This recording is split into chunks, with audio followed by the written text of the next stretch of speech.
Okay, in this tutorial, I'd like to show you about the actor called Counter. This actor is one of my favorites. It does so much. So, Counter.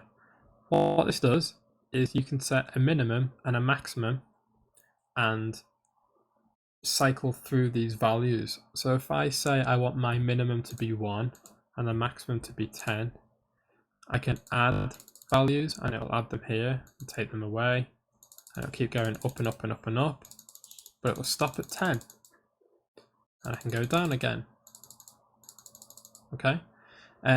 You can change the amount as well if you want it to go up by 2s or 3s, whatever. 1, I've never really used that in any other way with than 1. But it'll just keep on counting between 1 and 10.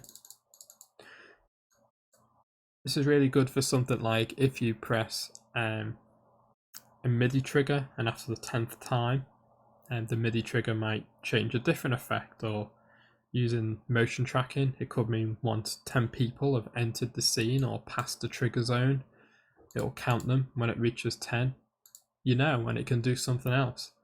There are other things though. In this mode, it's set to the limit. That means it won't go past 10. So it'll count to 10 and stop and absolutely nothing will happen.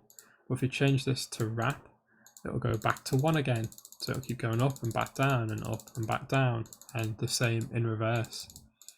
So the counter, it is basically just counting these triggers up, down, and it'll tell you the current value as well. So you could trigger it to start at 5 if you want, and it'll keep counting. It depends what mode you need, but that's very powerful. I use this a lot, and again, with like many things in Isadora, it depends what you're trying to do, and just knowing the tools and the actors to help you achieve those things. But that is the counter actor. Quite straightforward, but good to know.